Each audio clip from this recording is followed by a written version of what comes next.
Good evening, all. Yes, welcome to the first Get Ready With Me in quite some time. Now, today, I'm going to be doing a voiceover while this idiot has no idea what I'm saying. I could say literally anything. Blah, blah, blah, beauty blender, blah, blah, makeup, blah, blah, look better than you do without it all on. Anyway, so I decided that I'm just gonna say whatever the hell I want because Get Ready With Me voiceovers are typically extremely boring. We're all adults here, so I feel like I can ask this question. What was everyone's favorite cartoon from back in the day? Because, like, of course, when we were kids, there was all kinds of really cool cartoons and stuff like Ed, and Eddie, and SpongeBob's and stuff that came out in 1999. And what else came out? You had, like, hello?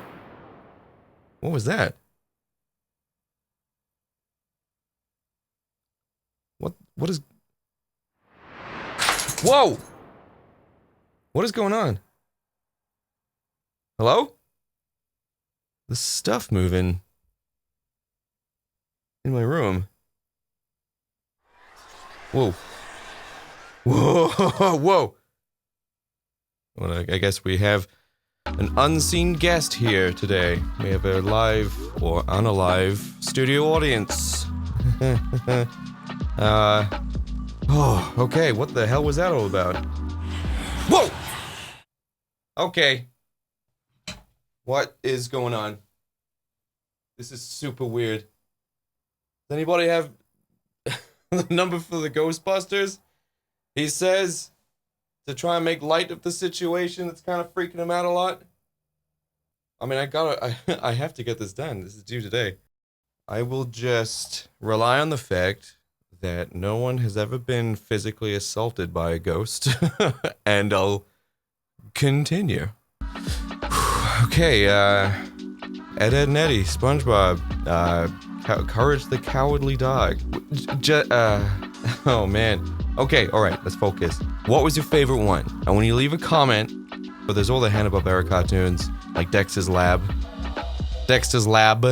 and we also have Johnny Bravo. Did I say that already? I'm freaked out right now, so... Oh boy. Do you know what? Oh, Grim Adventures of Billy and Mandy. That was a good one. Do you know what? Let me talk about this for a second, because this is actually quite a unique perspective.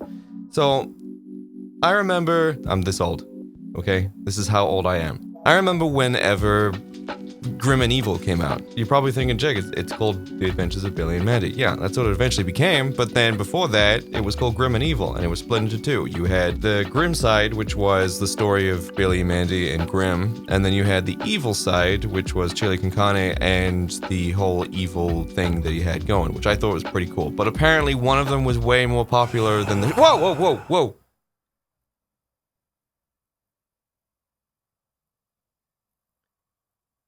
I think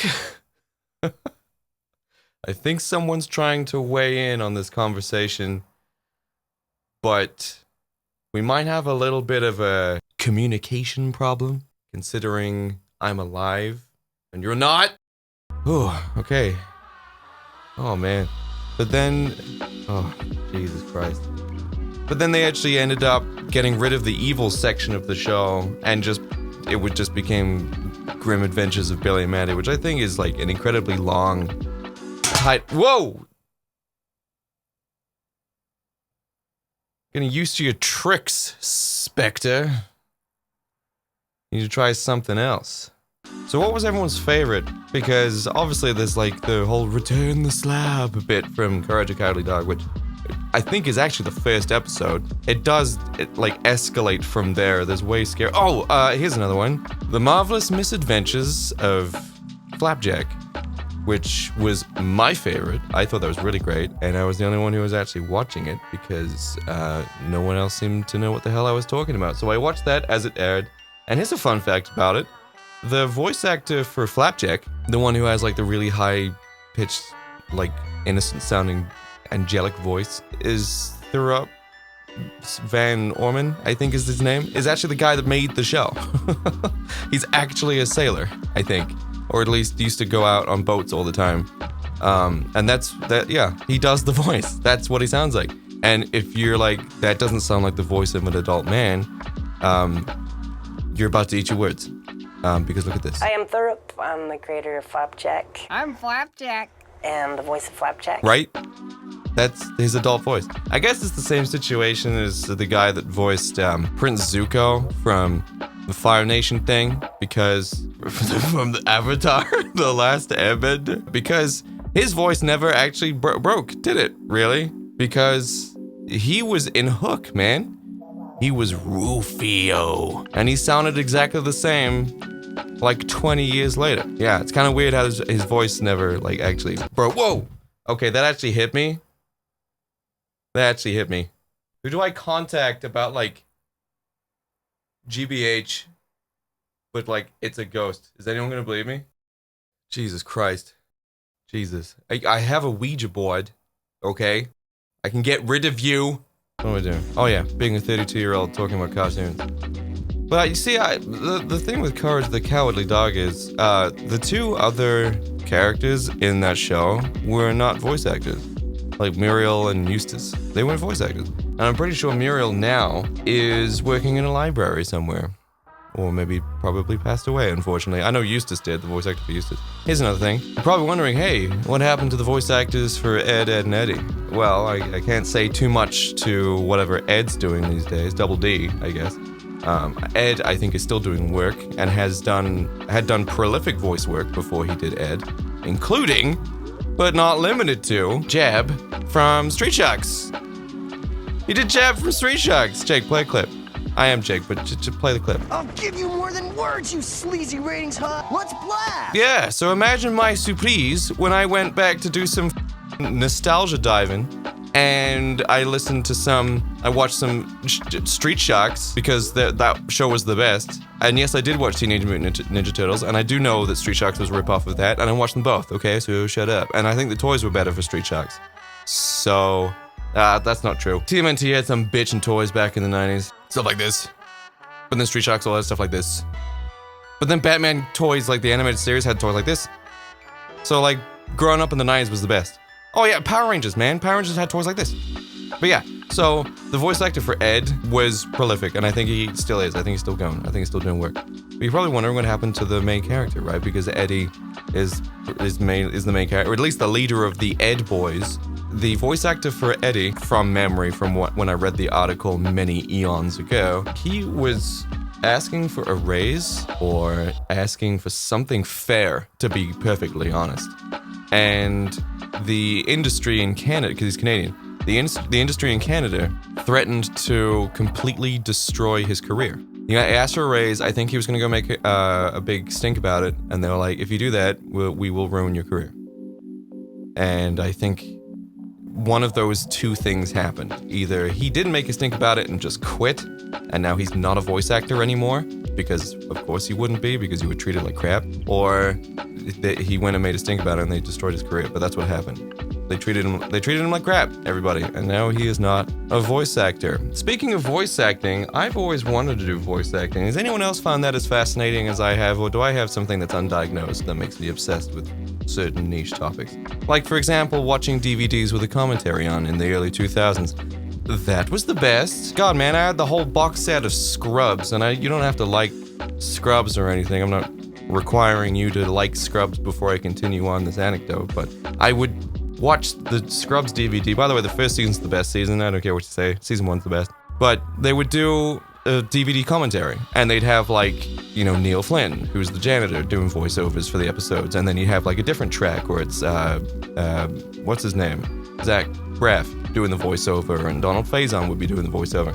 And it was super cool. So after I've watched these episodes 1,000 trillion times, I would then go back and watch them repeatedly again with different commentary voice tracks on them. So yeah, and I don't know what that has to do with voice acting, but I guess it has something to do with my weird obsession with media, I guess. Aren't we all obsessed in some way?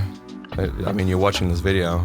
This is by far not the best thing you could be watching right now, but the fact that you're watching it anyway means that you're chronically online. You're terminally online. You can't be removed. It's too late at this point. I mean, like, what else could we really be doing? When you think about it, what, go outside, touch grass? I'm sorry, sir. But that is exactly one thing. That's one event. That is one thing to do. So I go outside, I touch grass. What next? What does the IRL algorithm have for in store for me after that? I touch the... Oh, okay. You go outside and you touch grass, then what? Is that what solves all my problems? Am I now cured of this chronic illness? Of this clearly unidentified addiction to the internet? Because, quite frankly, grass is overrated, I think. In fact, I don't even like the color green that grass even is. I don't think it should be that color. I think it should be... do you know what? I think maybe we should do one of those petition things. What do they do? What's those things?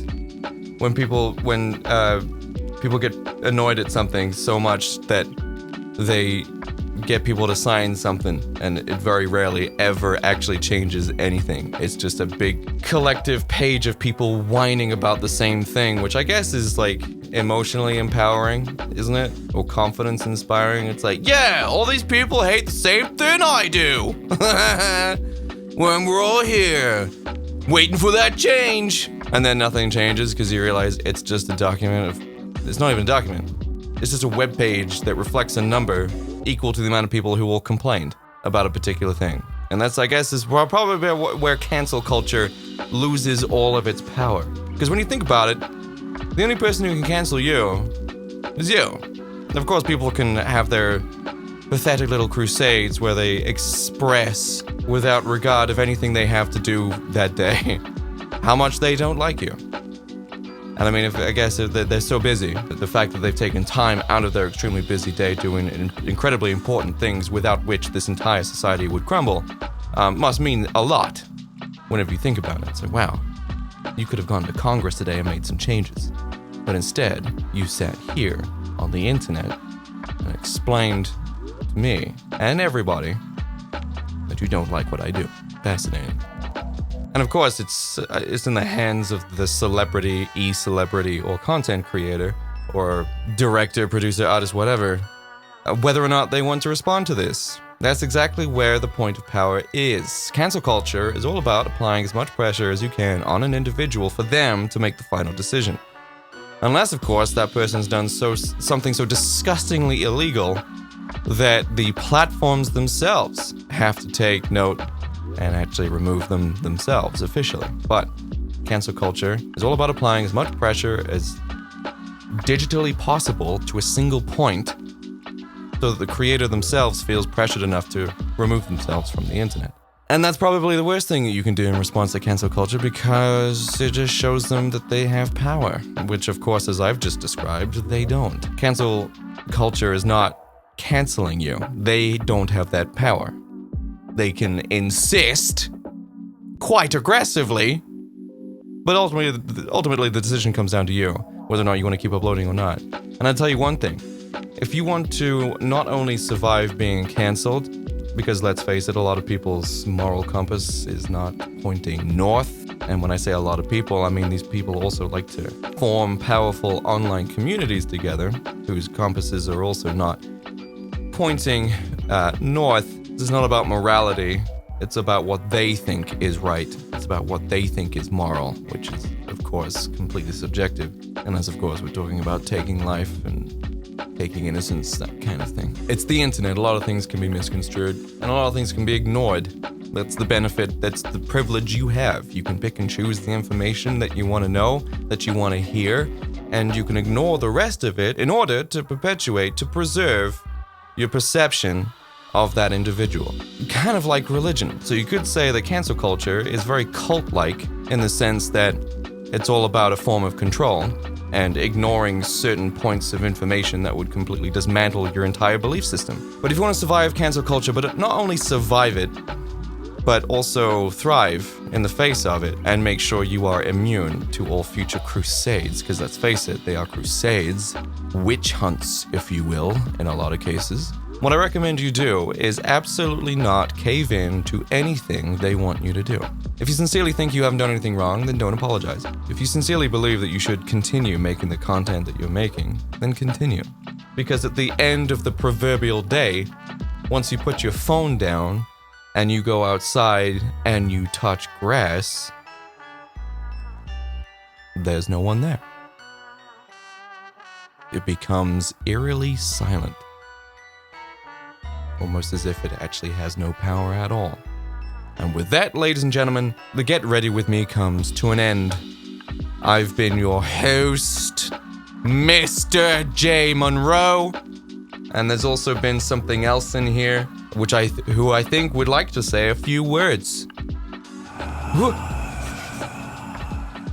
Yeah, thank you for coming, everybody. I'll see you in another video. Bye.